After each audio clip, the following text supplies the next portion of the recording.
selebrasyon. Nakasalubong ni Jesus ang kanyang pinagpalang ina. Sinasamba at pinupuri ka namin, O Kristo. Panginoon, hindi ikaw lamang ang nagdusa sa pagsakop sa akin. Pinagdusa rin ang aking mga kasalanan ng iyong ina.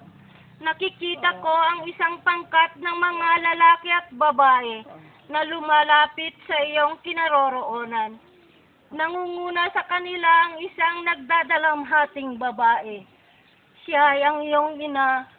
Inaalalayan siya ng isang lalaki, magiting at may dakilang puso.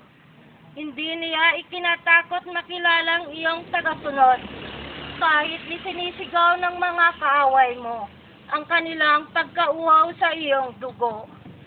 Si Juan, ang iyong alagad na may kagitingang ipakilala sa mga taong yaon, na ang kanilang pinahihirapan ay may isang kaibigan, at siya ang kaibigang yaon.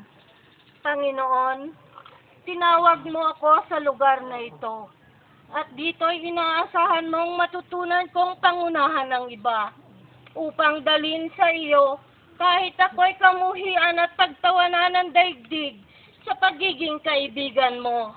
Kasama ng iyong ina ay gagawin ko ito. Panginoon, subalit ituro mo muna sa akin na ibigin kita at maging tapat sa iyo. Luwalhati sa Diyos Ama, Anak at Espiritu Santo. Sa ngalan ng taon ng una ngayon, magpakailanman at magpatawalang hanggan. Siya nawa.